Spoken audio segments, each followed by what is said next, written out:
Hey, welcome back to the Free to Real Estate Podcast. It's your favorite real estate millionaires, Andrew and Artem, coming at you live. Let's do it.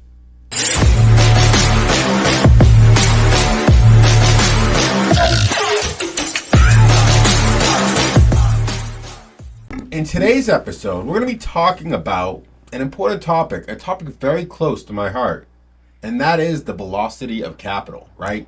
Oh, yeah. So how did I go from, 5 years ago, a net worth of $250,000 to, a couple $1 million today?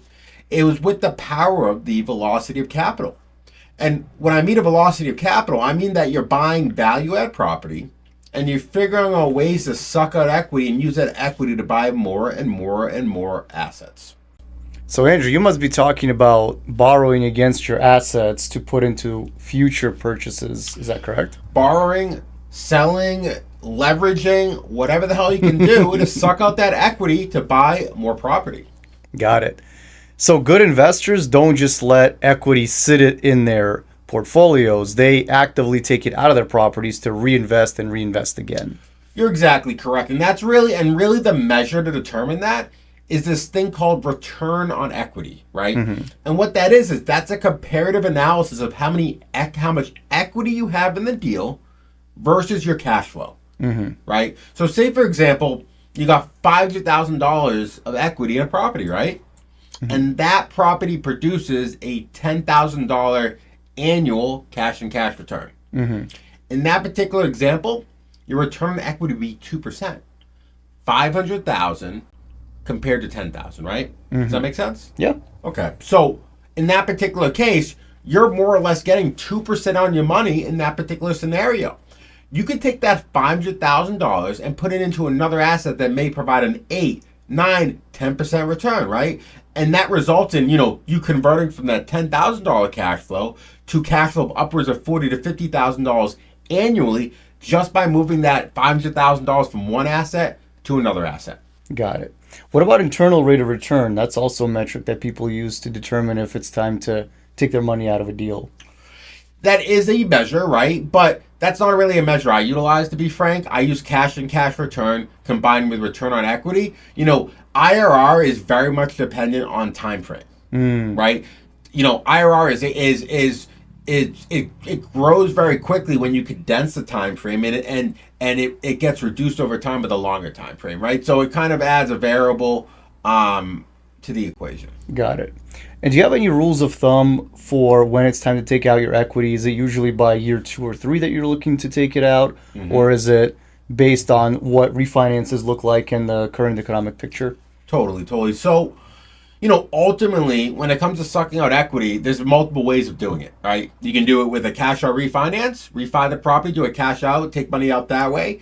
You can sell a property via 1031ing, right? That's another way to do it. Mm-hmm. You can get a line of credit, a second lien against the property and suck out equity that way, right? There are a multitude of ways to suck out that equity. Mm-hmm. And, the question is, when's the right time? It's a combination of how much equity you have in the deal combined with what other opportunities are there available for you, right? Obviously, you have enough equity to do a cash or refinance, do that all day, right? But the ultimate goal is you're moving that money. If you're going to borrow, if you're going to do a cash or refinance, that means you're taking out money, you're borrowing it at 6 or 7, right? So if you're doing that, it's not going to just sit in your account. You have to put that money to work, otherwise it's losing value. So you're going to want to take that money and put it into another asset. I think that's key in doing any of these strategies. And of course, whatever you put the money into has to give you a much better rate of return than 6 or 7%. That's exactly correct, right? Because if you're borrowing at 6 or 7%, you have to transition into an asset that provides you a higher return. Mm-hmm. Absolutely. So traditionally, a lot of real estate gurus and teachers, they will tell you always borrow against your asset in order to get funds out to reinvest in the next deal. Mm-hmm. So that way, even if you maybe kill the cash flow, at least you get to keep the asset and that keeps appreciating. Sure. What are the scenarios where you might want to actually sell and get rid of an asset? Ultimately, if you have a dog in your portfolio, you don't want that dog, right? That might be a good situation to transition that asset into. I'll give you a perfect example, right? Like I bought in Providence, Rhode Island. It's a great city, right? It's a very fast growing city, you know, the capital of Rhode Island. But what I didn't realize was the tax rate there is very, very high, right? So when I bought the property, my tax rate went up 30% year over year, right? Wow. My tax bill went from I think 12 to 13,000 to over $22,000 annually on a 6 unit, right? Killed all the numbers. On a 6 unit that gave me $10,000 a month in revenue. Literally 2 months of revenue went to just paying the city taxes. Wow. Right? So the numbers just didn't make sense in that particular scenario. It was really a dog, and I really just kind of wanted to suck my equity out and move it into another property, right? But I mean, you know, with that does come some benefits, right? And if anybody knows real estate, if anybody knows depreciation, they know this really magical thing called a cost segregation study, right? And when you do cost segregation studies, that allows you to write off a majority of the depreciation in year one, resulting in, you know, your tax liability being reduced dramatically, right? And the reason why that's so magical is because you could do a 1031 on that first property, 1031 into another property, and do another 1031 on that, and you can get a crap ton of, you know, losses while not having to pay those gains at this very time. You're deferring the taxes down the road for both properties as you exit them, right? But more or less, the powerful thing is you can get a ton of losses on multiple properties that you 1031 in over and over and over again. So, Andrew, I'm sure you have a favorite example of a deal where you really took this velocity of money to heart. So one of my favorite deals is 35 Upsala Street. This was a 5 unit we bought in Worcester, Massachusetts. We got this thing for about $650,000. We put 50 grand into it. When we were done, it was worth about $950,000. We got the rent roll to about up to about $9,500 per month, right? And at that point, we had a pretty significant amount of equity in there. We've got the value up about $300,000, right, in that particular scenario. So we went to the bank who gave us the first, and we got a line of credit for a second lien in the amount of $150,000, essentially all the money we put into the deal. And we took all the money we put into the deal via a line of credit, and we utilized that money to buy a 9 unit in West Warwick, Rhode Island, a deep value add with hard money. 10% down, 100% of and they covered 100% of the purchase price. Love it. Yep, so we took that it was about a $700,000 purchase price, so we took 70 grand for the down payment, then we took the remaining 80 grand for operating funds for the account. So in 1 year, the first property fully paid for the second property. The first 5 unit fully bought a 9 unit. Love it. Yep. And then we actually used that hard money loan combined with construction money because it had about 4 gutted units. We took that hard money loan and we renovated the entire building, and we got the rent roll up to about $13,000. So at that point, we bought that for $700. We put about $200,000 into it. We were all in at $900,000. We refied at 1.3. And we essentially took all of our money out again via cash out refinance, and we used that money to buy a 21 unit in Lowell, Massachusetts. Wow. Yeah. So more or less with all the same money, we bought 5 units plus 9 units plus 21 units. How many units is that? That's dealception right there. Yeah, what is that? That's 36 units, I believe. That's crazy. Yeah. And do you have all those properties still? I still own every one of those properties. I bet you they appreciated more and the rent rolls kept going up too. Absolutely. All right. So, you know, one of the most common questions I get is creative financing and how to structure deals, right? So I think one thing that provide a ton of value to our audience is describing kind of creative structuring and like specific ways of how you structure deals, right? So Andrew, I have a question for you. I hear the term promissory note thrown around a lot. What does that mean to you, and how do you structure that?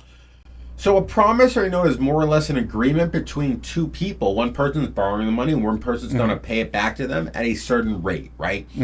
And everything can be negotiated in that particular promissory note. You can negotiate the interest rate. You can negotiate the repayment schedule, right? It has a multitude of options, right? And the reason why you have to understand on how to structure the note in accordance with the actual project is very important. It's very, very important, right? So say, for example, you're doing a deep value add condo flip in Boston, right? And you're collecting promissory notes for the down payment. for the operating expenses to get that project from start to finish. So And the rehab, don't forget. of course, in the rehab, right? So it's very important to structure the note with the deal. In this particular case, this is purely an appreciation play, right? This deal's giving you zero cash flow throughout. So as a result, you're going to want to structure the note where you pay everything at the end, because ultimately that's when you're going to make your profit, is when you condo the property and you sell each of the condo off one by one, right? So in that particular scenario, an example of a promissory note might be a note at 12% interest, and an 18-month note, and you pay it all back at the end. And the beauty of that is if you go to a bank or a hard money lender, they're going to want payments every single month no matter what. But a promissory note gives you the flexibility to pay at the end, or maybe make fewer payments in between while you're doing the work. You can create any structure you need that aligns with your business plan, right? Or say, for example, you're buying a multifamily property, you're getting a good deal, you're raising promissory notes, you're going to stabilize, and you're planning on refining the money out, and the cash flow can't support the promissory note payments, the monthly interest payments on that principal, right? In that particular case, you may structure the promissory note at maybe a 10% interest rate, and you pay monthly to that individual, right? So, understanding what a promissory note is and aligning it with the business plan is more or less, that's a starting ground for how to raise capital and how to utilize other people's money to take down these deals. Love it. Another type of creative financing is actually seller financing, and that is where the seller acts as the bank instead of a traditional bank that you would go to for a mortgage. Now, Andrew, I know you have a couple of examples of seller financing. I do, right? I absolutely have examples of seller financing, right? But, I think one of the biggest misconceptions with seller financing is the seller's going to give you a note for 100% of the property, right? No, that never happens. Yeah, that never happens, but everybody thinks that's how it works, right? And typically, and from my experience, that's not how it works. Typically, there's like a hybrid approach, right? So you get a portion from the bank, and then you get a portion of seller finance note from the seller, right? So, in a recent example of mine, I'm buying 11 units in Hudson, Massachusetts, right? The seller, I believe, is holding back around $400,000 at a 4% interest. Not bad. Right? So they're giving us a 4% interest with a second lien on the property. The bank's bringing the remainder. So more or less resulting in us only having to bring around $300,000 for this 11 unit when we normally would have had to bring $700,000 to the table. Nice. Yeah. So in that particular example, the bank has the first lien at, 7%, and then the seller is holding a second lien against the property at 4% interest on $400,000. So every single month, when we collect the rent, we have two lenders to pay. So, I think that's a great example of how, like, in today's market, you can utilize a seller finance note that works for everybody. Because ultimately, he wanted a majority of the money at close, but he was willing to hold a note to kind of get the price he wanted. And that doesn't require you going for all of the money at the bank, which might be at a much higher interest rate. Exactly. It'll allow me to take down, a $2.4 million asset with only $300,000. Nice. There's actually another property also in Hudson, Mass. That's just down the street from yours that you helped me get. And this is an example of seller financing where in a time where maybe lending is a little bit tighter or banks are a little bit more strict, this particular property was a 3-family, and the seller wanted $700,000. Unfortunately, the bank wouldn't appraise it at that, and they wouldn't give you the full money. So I went back to the seller, and basically Andrew and I negotiated, and we said, hey, you can have your higher price, but it has to be at a lower rate. So instead of the 7% that we're getting from the bank, we were getting, a 5%? And that still made the deal pencil out at the terms that we negotiated, because those are the levers that you're able to do with seller financing. Yeah, it's not only about interest rate, it's also about terms, right? How much money you're bringing down. What amortization schedule are you paying that interest rate on? Yeah, perhaps the first part of the deal might be interest only while you stabilize. That's very helpful. Exactly. So the amazing thing about seller finance notes is that you can negotiate every component of it as well to align with your business plan. So, I think if people aren't realizing the common theme here, it's like in real estate, you have the ability to control all the variables if you know how to structure the deal. Everything's negotiable. Exactly. But not only is everything negotiable, more or less you're gonna want to align your debt with the business plan. I think that's more or less the main lesson here. It could be bank financing, it could be seller financing, it could be a multitude of things, but the debt has to align with the business plan. Otherwise, it's really not going to work. Love it. And that is creative financing. Let's get into some strategies for how you can get started in real estate. And it all depends on how much hands-on you want to be versus how much headache you want to take on. So all these strategies are geared for different folks that might have a different risk appetite, Different strokes for different folks. Exactly. Starting off with number one. This is going to be the least headache, but it's also going to give you the least amount of profit. Now, this strategy is good for maybe like a busy doctor that just doesn't have time to dedicate it 4 hours after work. Maybe somebody that has more of a set it and forget it kind of mentality. And that is syndications and partnerships. So what these are is where you give a chunk of your money to another partner or a group of people. They'll find the investment, they'll run the investment, and then they'll give you a small percentage of the profits for participating. But it requires no work on your end, no swinging of hammers, no answering to tenants. And that is actually how, I believe, Andrew, you got started. Is that correct? That was how I got started. I joined a syndication as a limited partner where I simply gave an investor money to invest in my money in a large apartment building. That's when I got started. That's when I wanted to find a mentor who was raising money. I didn't do it because I wanted to be hands off. I did it because I wanted a mentor. But it was as easy as me giving my money and just collecting mailbox checks. What was your ROI on that?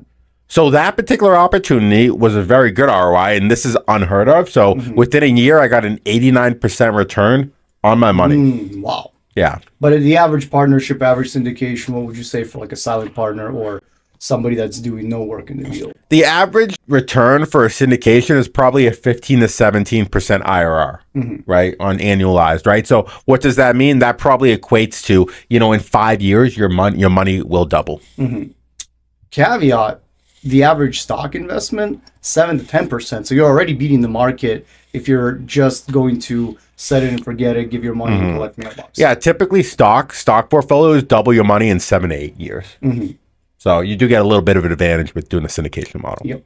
Right. And not only syndications, you could also do partnerships or promissory notes, right? So you can give a note to another investor to invest at a set interest rate, right? Very little work for you. You just sign papers, right?